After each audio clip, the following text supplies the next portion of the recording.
Mūsų garsus vyrai ir moterys turi problemų su baldais. Atrodo, baldas yra baldas.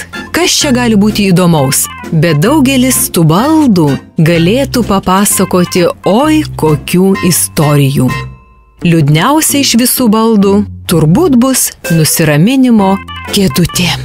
Kaip jaustis, kai ant tavęs nuolat užsodinamas koks nors susierzinęs, piktas ir neramus užpakalis? Aišku, misija graži ir prasminga. Pastebėkit, koks žvitrus ir žavingas kiekvieną rytą jaunasis Landsbergis. Net premjeras Skvernelis supranta nusiraminimo kėdutės naudą. Tiesa, ir pačiam praverstų tą kėdutę kartais išbandyti, bet Skvernelį kiti baldai domina. Ir net ne kažkokia ten kėdutė, o visas baldų komplektas.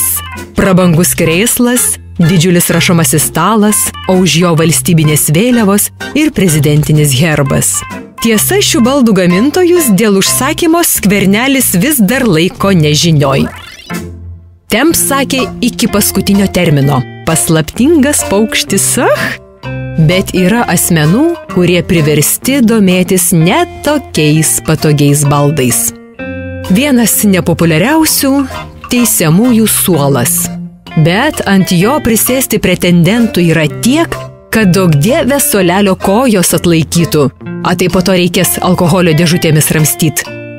Tačiau visų šių minėtų baldų istorijos grina komedija, palyginus su tuo, ką teko išgyventi stalui, virš kurio kybojo Levutė Staniuvienė.